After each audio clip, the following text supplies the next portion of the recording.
The dispatcher also has the ability to define what a priority message is. Now, the difference between a priority message and a regular message is that a regular message only displays when the truck is stopped.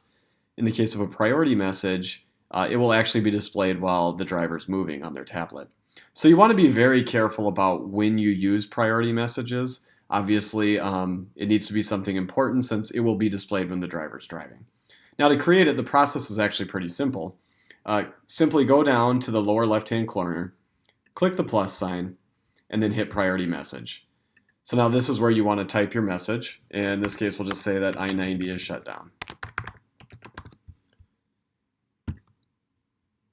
And then hit send. Now what you'll see is that on the tablet itself, it will say that it's a priority message. It will read it out loud.